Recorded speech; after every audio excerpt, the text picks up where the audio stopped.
আমাৰ লগৰ সংগঠনটো 2016 পৰা ষ্টাৰ্টিং 2021 আমাৰ লগৰ চিজফায়াৰ এগ্ৰিমেণ্ট হৈ গ'ল।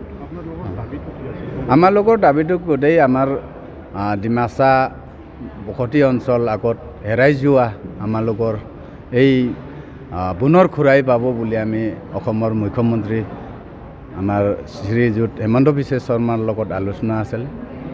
6 বছৰ ধৰি আমালোকে আন্দোলন চলাইছে। কি আছে শান্তি চুক্তিত আমাৰ গোটেই আমাৰ ডিমাচা বসতি অঞ্চল ডিমাচত MLK হ'ব। আমালোকৰ MP দাবী আছে, MLA দাবী আছে, ডিষ্ট্ৰিক্ট ক্ৰিয়েশ্যন হ'ব। এইটো লৈহে আমালোকে আলোচনা কৰিছে। আমাৰ পুনৰ আগৰ হেৰাই যোৱা ৰাজ্যটো এইটোৱেই আছিলে।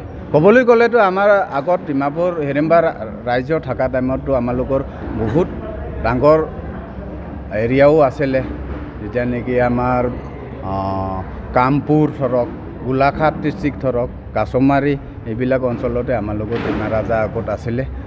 মকৰধ্বজৰ পৰা আমাৰ দুলাৰাম সেনাপতি ইমান লোকে আমালোকৰ ৰাজ্য নিজৰ কাণ্ট্ৰি আছিলে। আজি সমস্যাটো বহুত সমস্যা আছিলে আমালোকৰ ডিমাচাৰ, কিন্তু আমালোকে এতিয়াতো জনগোষ্ঠীও কম আৰু অসমৰ ভিতৰত আমালোকে ডিমাচা জনজাতি আমালোকে শ্ৰেষ্ঠ ভূমিপুত্ৰ ক'বলৈ গ'লেতো আজি আমালোকে ইণ্ডিয়া ইণ্ডিপেণ্ডেণ্ট পোৱাৰ পাছতে আমালোকে ডিপ্ৰাইড হৈ গ'ল।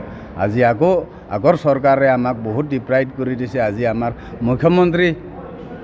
অসমৰ মুখ্যমন্ত্ৰী শ্ৰীযুত হিমন্ত বিশ্ব শৰ্মাক ধন্যবাদ জ্ঞাপন কৰিছোঁ। আমি তেখেতৰ নেতৃত্বত আমাৰ এই দাবীটো পূৰ্ণ হ'ব, সোনকালে ছেটেলমেণ্ট হৈ যাব বুলি আমি আশা ৰাখিছোঁ। হয়, ডিমাচা ৱেলফেয়াৰ কাউন্সিলৰ কথাটো এনেকুৱা যে আমি ডিমাচা যিটো নেকি MLK হ'ব নোৱাৰিব, বাহিৰত থাকি যাব, এই ডিমাচাসকলৰ কাৰণে আমাৰ ৱেলফেয়াৰ কাউন্সিলটো দিছে। কেছটো কেন্দ্ৰীয় চৰকাৰে 500 কোটি টকা আৰু আমাৰ ৰাজ্য চৰকাৰে 500 কোটি টকা দিব বুলি সিহঁতে প্ৰতিশ্ৰুতি দিছে। আমাৰ লগৰ এগ্ৰিমেণ্টতো আছে, চৰকাৰে ডিক্লেয়াৰ কৰি দিছে। আমালোকে এই 1000 crore আমালোকে এইটো কোনখিনিত আমালোকৰ ডিমাচা বসতি অঞ্চলত আমালোকে কি কৰিব লাগে, ডেভেলপ কৰিব লাগে, এইটো আমি বাছতে আলোচনা কৰিব লাগে। এইটো আনুষ্ঠানিকভাৱে আপোনালোকে কেতিয়া ডিছবেন্স আমি এইটো কেইদিনমান 1 মাহৰ পাছতে আমালোকে আৰ্মছ চেৰেমনি হ'ব, তেতিয়া আমালোকে ডিছপ্লেচ হৈ যাব। ধন্যবাদ, থেংক ইউ। আপোনালোকে সুধিছে, মই ক'ব লাগিব সংগঠনটো আমাৰ লগৰ সংগঠন এতিয়া DNLটো 4টা হৈছে। সংগঠন নাম হৈছে আমাৰ ফাৰ্ষ্ট টাইমত ওলাইছে DNSF আৰু তাৰপিছতে DSTJ, এটা আমাৰ DNLA। কিয়ৰ কাৰণে সংগঠনটো বাৰে বাৰে ওলাই থাকে কথা আছে তাতে। আমাৰ আগতো এটা আমাৰ ৰাজ্য আছিলে, আমি সেইটো ৰাজ্যটো হিড়িম্বা ৰাজ্য বুলি কয়। এই হিড়িম্বা ৰাজ্যটো আমি ভাৰত স্বাধীন হোৱাৰ পিছতে মানে সেই হিড়িম্বা ৰাজ্যটো গোটেই ডিভাইড হৈ গৈছে। ডিমা হাছাও ডিষ্ট্ৰিক্ট আছে, ডিভাইড হোৱা ডিমাচা আৰু বাকী ডিমা হাছাও ডিষ্ট্ৰিক্ট বাহিৰত চব থাকি গ'ল। গতিকে সংগঠন যিমান ওলায় সেই দাবীটো কৰি থাকে, হ'লেও দাবীটো কেতিয়াও ছাকচেছ নহয়। গতিকে সংগঠনবিলাক বাৰে বাৰে ওলাই থাকে। সেইটো কাৰণে আমাৰ এটা যিটো চৰকাৰ BJP চৰকাৰ আৰু আমাৰ অসমৰ যিটো chief minister doctor Himanta Biswa Sarma আৰু আমাৰ